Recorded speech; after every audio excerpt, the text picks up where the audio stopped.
Warner Brothers is in its second year at Cannes, moving from Zaz to Mad Max. The legendary studio received harsh criticism last year for being sad and ridiculous after David Zaslav, the head of the company, allegedly disregarded the advice of his advisors to call off a lavish party he was going to throw at the Cannes Film Festival with Graydon Carter's Air Mail as the beginning of a Hollywood strike. Page Six now learns that Zaslav is taking a well-timed night off this time, and that Air Mail will be the event's host this year, thanks to his studio boss underlings. CEO of Warner Brothers Discovery Zaslav faced criticism from the public for organizing the lavish, magnificent event in Cannes last spring, while the WGA strike was in full swing at home. But we've heard that the media behemoth and Carter's Intelligentsia magazine are collaborating once more on a Hotel du Cap celebration. It's unclear how Zaslav will manage to squeeze the celebration into his already packed agenda. Stars including Robert De Niro, Scarlett Johansson, and Leonardo DiCaprio attended Zaslav and Carter's extravagant celebration of Warner Brothers' 100th anniversary in May of last year, which also marked the rebranding of the studio's streaming service, HBO Max, as just Max.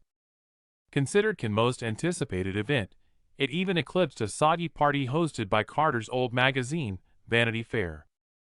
Zaslav was seen mingling with the crowd, occasionally dancing and looking like he was having a blast, according to a Page Six piece from the Time, which stated that Carter was still the king.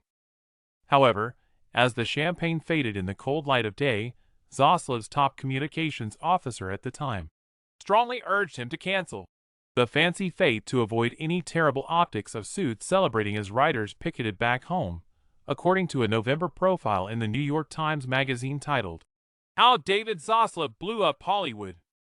Shortly after, SAG-AFTRA went on strike.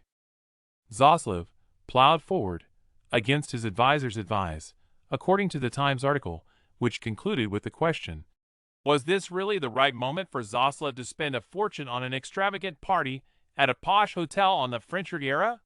Everything looked absurd as well as depressing.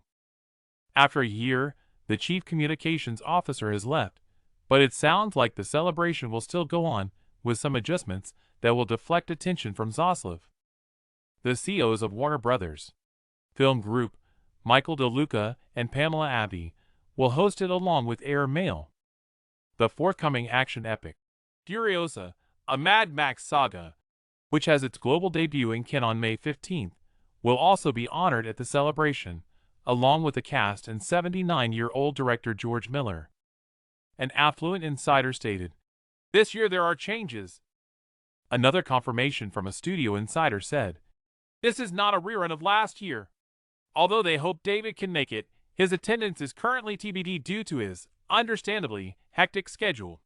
David is not co-hosting with Graydon." The insider went on to say that since Chris Hemsworth and Anya Taylor-Joy, the stars of Furiosa, will be attending, there may be other partners involved in the celebration and sponsors are keen to participate. We've heard that the party's decor would pay tribute to the movie, though it will be intriguing to watch how Carter's vintage Hollywood style melds with the post-apocalyptic pulp of Mad Max. Hopefully, this isn't a metaphor for Zaslav's tenure at the massive media company. Classic movie stills were projected over the infinity pool at the Hotel du Cap Eden Rock, a legendary opulent venue, for the celebration of the studio's 100th anniversary last year. Even New York Magazine noted Zaslav and Carter's seemingly similar ensembles, with Sean McCreesh writing, "They were both dressed alike in creamy suit jackets and blue shirts. They told me that they didn't plan their outfits." The strikes have decreased in intensity. However, Zaslav revealed during a conference call last month following the box office failures of The Color Purple and Aquaman and the Lost Kingdom that Warner Brothers Discovery, which also owns CNN, TNT, and TBS, has been having financial difficulties. Bottom line, the studio has really been underperforming, including the end of the year where we had some real struggle. Highlights have included the successful films Barbie, Dune 2, and maybe Furiosa in the near future. When addressing the 71st Annual Motion Picture Sound Editors Golden Reel Awards this month, Comedian Patton Oswalt even made fun of Zaslav's financial situation, saying, "It's exciting to see our industry once again flourishing. I've heard that H&R Block recently received a 3-picture deal from David Zaslav." Vive la cinema! Representatives remained silent. However, a studio source informed us about this year's Cannes party as well. Michael and Pam, who started working for the studio in 2022, are ecstatic about the chance to commemorate his return to Cannes and the release of the newest Mad Max movie.